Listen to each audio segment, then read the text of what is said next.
देश में तेजी से बढ़ते ऑनलाइन गेमिंग इंडस्ट्री को भारी टैक्स की बोझ के तले दबने से बचाने के लिए दिल्ली की वित्त मंत्री आतिशी ने आज 52वीं जीएसटी काउंसिलिंग की बैठक में ऑनलाइन गेमिंग इंडस्ट्री को दिए गए 1.5 लाख करोड़ की टैक्स नोटिस को वापस लेने की मांग उठाएंगी। वित्त मंत्री आतिशी ने शनिवार सुबह डिजिटल प्रेस कॉन्फ्रेंस के माध्यम से ये बात साझा की है। उन्होंने कहा है कि भारी टैक्स के बोझ तले देश की स्टार्टअप इंडस्ट्री के सबसे तेजी से बढ़ते सेक्टर ऑनलाइन गेमिंग की कमर टूट जाएगी। ऑनलाइन गेमिंग की जो इंडस्ट्री है उसमें इतनी ग्रोथ हुई है कि पूरे देश में 40 करोड़ से ज्यादा लोग हैं जो छोटी छोटी ऑनलाइन गेम्स, कोई लूडो खेलता है, कोई कैरम खेलता है, कोई चेस खेलता है, as a form of entertainment उसको यूज करते हैं।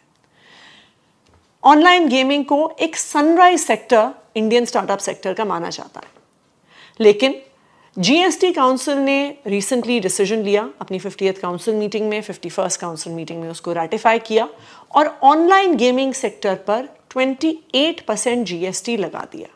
ये हाईएस्ट टैक्स ब्रैकेट है जीएसटी में। दिल्ली ने इसका विरोध भी किया। दिल्ली ने इसका विरोध इसलिए किया क्योंकि ऑनलाइन गेमिंग कोई लग्जरी सेक्टर नहीं है। ये बेटिंग, गैम्बलिंग, हॉर्स रेसिंग की तरह नहीं है जो एक सर्टन रिच लोग ही, बहुत ही रईस लोग ही उस सेक्टर में इन्वॉल्व होते हैं। आज आप देखिए कि बहुत सारे लोग देश भर में टियर 2 सिटीज़ में, टियर 3 सिटीज़ में एंटरटेनमेंट के लिए कई प्रकार की छोटी छोटी गेम्स ऑनलाइन गेमिंग वेबसाइट्स पे खेलते हैं।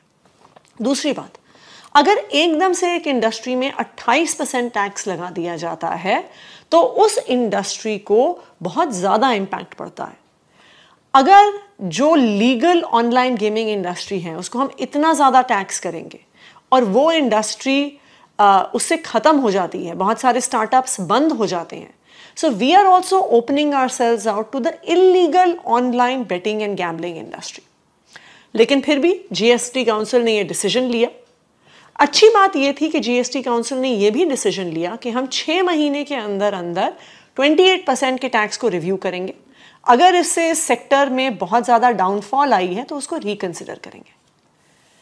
1 अक्टूबर से ये 28% टैक्स लागू होना था, लेकिन उससे पहले ही जीएसटी काउंसिल के डीजीजीआई ने सारी ऑनलाइन गेमिंग इंडस्ट्री को पिछले 6 साल के लिए 1.5 लाख करोड़ के टैक्स एवेजन नोटिसेस भेज दिए। आप सोचिए कि एक इंडस्ट्री है जिसकी वैल्यूएशन मीडिया रिपोर्ट्स के अनुसार 23,000 करोड़ की है। एक 23,000 करोड़ की इंडस्ट्री को 1.5 लाख करोड़ के टैक्स नोटिसेस मिल जाते हैं। इससे क्या होगा? इससे पूरा सेक्टर खत्म हो जाएगा। कोई भी कंपनी नहीं बच पाएगी जो अपनी वैल्यूएशन जितना टैक्स भर पाएगी। टॉप स्टोरी ब्यूरो के लिए दिल्ली से हेमंत कुमार की रिपोर्ट।